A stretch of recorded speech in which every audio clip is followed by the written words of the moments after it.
अस्सलाम वालेकुम, welcome to my channel. आज फिर एक नई वीडियो के साथ हाजिर हूँ। हया उससे जो मुतालबा कर रही थी वो नामुमकिन था। अगरचे हया उसे बहुत ज़्यादा प्यारी थी और वो हमेशा से हया की हर मांग पूरी करने की कोशिश करती थी, लेकिन अब की बात और थी।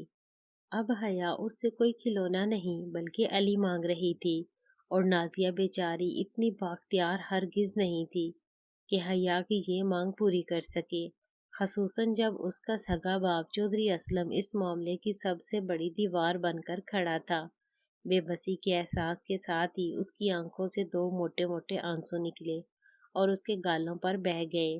फौरन उसे एहसास हुआ कि हया ने उसके सामने कितना संगीन किस्म का एतराफ़ जुर्म किया है। हया मुसलसल उसके कदमों में बैठी हुई थी और उसकी फरियाद भी जारी थी। गलती हो गई, जानती भी हो ये कितनी बड़ी और संगीन गलती है और इसकी कीमत भी जानती हो तुम्हें जरा भी शर्म नहीं आई हया, खानदान की इज्जत मिट्टी में मिलाते हुए। कल को शादी किससे करोगी और अपने शोहर को क्या मुंह दिखाओगी तुम? कैसे सामना करोगी अपने शोहर का पहली रात को? आपा, इस मामले का हल बहुत आसान है। हमसे गलती जरूर हुई है, लेकिन मैं और अली इस गलती का इजाला कर सकते हैं। हया ने सर उठाते हुए पुरनम आंखों से उसे देखते हुए कहा। नाजिया इस्तफहामिया अंदाज से उसे देखने लगी। हाँ आपा, अली मुझसे शादी करने को राजी है आपा। अगर ऐसा हो गया तो फिर ये डर डर नहीं रहेगा आपा। तुम किसी तरह मुझे मेरे अली से मिलवा दो आपा। अब हया फिर उसके कदमों में सर झुकाकर मुल्तजी लहजे में फरियाद को न बन गई। आपा, मैं उसके बगैर नहीं रह सकती आपा। वो भी मुझे बहुत चाहता है आपा। अब हया ने फिर से सर उठाया। जानती हो आपा, अब्बे ने उसे कई दिन तक कैद रखा, उस पर जुल्म के पहाड़ तोड़ डाले, न जाने कितना मारा उसे, लेकिन वो आज भी मेरी मोहब्बत का दम भरता है आपा। अब अब्बे ने उसे गोली मरवा दी है आपा, और इस सब की जिम्मेदार मैं हूँ आपा। मैं, अगर उसे कुछ हो गया ना आपा, तो मैं भी खुदकुशी कर लूंगी। हाँ आपा, मैं जहर खा लूंगी। इस बात पर नाजिया ने उसे कंधों से झटक कर उठाया और तेजी से खड़ी हो गई। हया सर झुकाए खड़ी रो रही थी। नाजिया बेबसी और गुस्से के मिले जुले तासरात से उसे देख रही थी। उस वक्त उसे हया पर बेइंतहा गुस्सा भी आ रहा था और साथ ही बेतहाशा प्यार भी आ रहा था। कुछ देर तक ऐसे ही देखते रहने के बाद नाजिया ने उसका चेहरा थोड़ी से उठाया। कुछ देर तक ऐसे ही देखते रहने के बाद नाजिया ने उसका चेहरा थोड़ी सी उठाया। हया का चेहरा आंसुओं से तर था। हया ने नम आंखों से उसे देखा। नाजिया ने उसकी आंखों में झांका और प्यार गुस्से पर गालिब आ गया। दोनों बहनें तड़प कर एक दूसरे के गले लग गईं। अब वो दोनों ही रो रही थी। फर्क सिर्फ इतना था कि हया अपने दिल के हाथों मजबूर होकर रो रही थी और नाजिया अपनी बहन को इस हालत में तड़पता देखकर रो रही थी। आंसुओं का सैलाब कुछ थम गया तो नाजिया ने उसे थपकी देते हुए कहा, चल अंदर चल, मैं तुझे चाय पिलाती हूँ। वहीं किचन में बातें करेंगे। चल शाबाश, चल मेरी प्यारी बहन। हया उसके साथ चल पड़ी थी। नाजिया ने उससे हल्की फुल्की बातें जारी रखी और कुछ ही देर में हया इस जज्बाती कैफियत से किसी हद तक निकल आई। अब उसके चेहरे पर तकलीफ के आसार न होने के बराबर थे। दरअसल हया की खुदकुशी वाली बात से नाजिया घबरा गई थी। उसने सोचा कि हया से इस मौजू पर फिलहाल मजीद बात करना खतरनाक होगा। उसका ख्याल था कि जब हया इस जज्बाती लम्हे से निकल आएगी तब उससे मजीद बात करना बेहतर होगा और तब वो उसकी बात समझ भी सकेगी। नाजिया ने इस मौजू को किसी और वक्त के लिए उठा रखा। हमें कोई राह सुझाई नहीं दे रही थी। उस वक्त राना साहब हमें बड़े याद आए। मैंने गांव के चंद दोस्तों के साथ राब्ता किया। उनमें एक दो लड़कियां भी शामिल थीं। एक औरत से भी मदद की दरख्वास्त की। दरअसल मैं चाहता था कि वो किसी भी तरह से हया के साथ या तो हमारी बात करवा दें या कम अज कम उससे बात करके उस तक हमारा एक पैगाम ही पहुंचा दें। बाद में पता चला कि उनमें से कोई भी हमारी मदद नहीं कर सकता, क्योंकि हया को उसके बाप ने अपनी बड़ी बहन के पास पहुंचा दिया था और चंद ही दिनों में वो अपनी बड़ी बेटी के ससुराल में ही उसकी भी शादी करने वाला था। चौधरी ने जंग की इस बसात पर कमाल होशियारी से अपने मोरे बिछा लिए थे।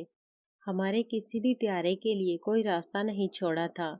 साफ लग रहा था कि हमें इस शतरंज नुमा बाजी में बड़ी शिकस्त होने वाली थी। अली की सेहत अब कदरे बेहतर लग रही थी। डॉक्टर्स के मुताबिक उसे 2 दिन मजीद अस्पताल में रुकना था। उसके बाद उसे छुट्टी दे दी जाती। ये खबर हमारे लिए खासी हौसला अफजा थी। दूसरे दिन नाजिया और हया फिर से एक दूसरे के सामने बैठी थी और नाजिया ने अब की बार हतमी बातचीत करने का फैसला कर लिया था। वो जल्द से जल्द इस कहानी को किसी किनारे तक पहुंचाना चाहती थी। वो अपनी बहन को इस करब से निकालना चाहती थी। देखो हया, तुमने जो करना था कर लिया। लेकिन हया सर झुकाए बैठी थी। एक सांस लेने के बाद नाजिया ने सिलसिला कलाम जोड़ते हुए कहा, अब आगे की सोचो कि आगे क्या करना है। अब्बे को तुम अच्छी तरह जानती हो, वो मर तो सकता है लेकिन अपनी किसी भी बेटी के हवाले से ऐसी कोई बात कभी भी बर्दाश्त नहीं कर सकता। तुम्हें ऐसा कदम उठाना ही नहीं चाहिए था। चौधरी असलम की बेटी और गांव के एक आम से किसान के बेटे से सरेआम इश्क लड़ाए, ये अब्बे से कैसे बर्दाश्त हो सकता था। कभी कभी तो मैं हैरत से सोचती हूँ कि अब्बे ने तुझे जिंदा कैसे छोड़ दिया। आप जानती भी हो अब्बे ने क्या फैसला किया है तेरे मुतल्लिक। वो तेरी शादी कर रहा है और वो भी कामरान के भाई मुद्दे से। वही मुद्दा जिसे अपना नाक साफ करने की भी तमीज नहीं है। और हया का सार मिकान अंदाज में नाजिया की तरफ उठ गया। उसकी आंखें फटी की फटी रह गईं। तो गोया उसके बाप ने उसकी तकदीर का फैसला सादर कर दिया था। लेकिन अब्बा जानता नहीं कि हया की मर्जी के बगैर उसका जनाजा तो उठ सकता है, डोली नहीं। ये जुमला उसके दिमाग में गूंजा था, जिसके साथ ही उसके चेहरे पर एक जहरीली मुस्कुराहट फैल गई थी। नाजिया ने अपनी बात जारी रखी। हया, मेरी प्यारी बहन हया, बात की संगीनी को समझने की कोशिश करो। ये कोई फिल्म या कहानी नहीं है। तुम्हारी ख्वाहिश मुमकिन नहीं है। अब्बा हरगिज ऐसा होने नहीं देगा।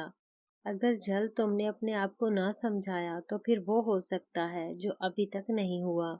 प्लीज हया, हालात की संगीनी को समझने की कोशिश करो।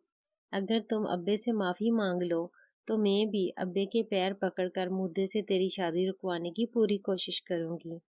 फिर मुनासिब वक्त और हालात देखकर तेरी शादी धूमधाम से किसी अच्छी जगह पर करवा दूंगी। मेरी बहन, माफी मांग लोगी तो कम अज कम जिंदा तो रहोगी ना। वरना तुम भी जानती हो हमारा बाप कितना संग दिल है। वो तुम्हें अपने हाथों से ज़बह कर देगा, लेकिन अली के हाथ में तुम्हारा हाथ कभी नहीं देगा। वो तुम्हें सचमुच मार देगा हया। नाजिया ने उसे डराने की कोशिश की और आखिरी जुमला कहते हुए नाजिया की आवाज़ वाकई कांप गई थी।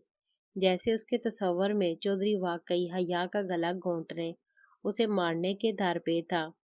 लेकिन उसे मालूम नहीं था कि हया अब इस तरह की हर खौफ से बेनियाज हो चुकी है। अब उसके सामने इस तरह की डरावनी बातें बेमानी थीं।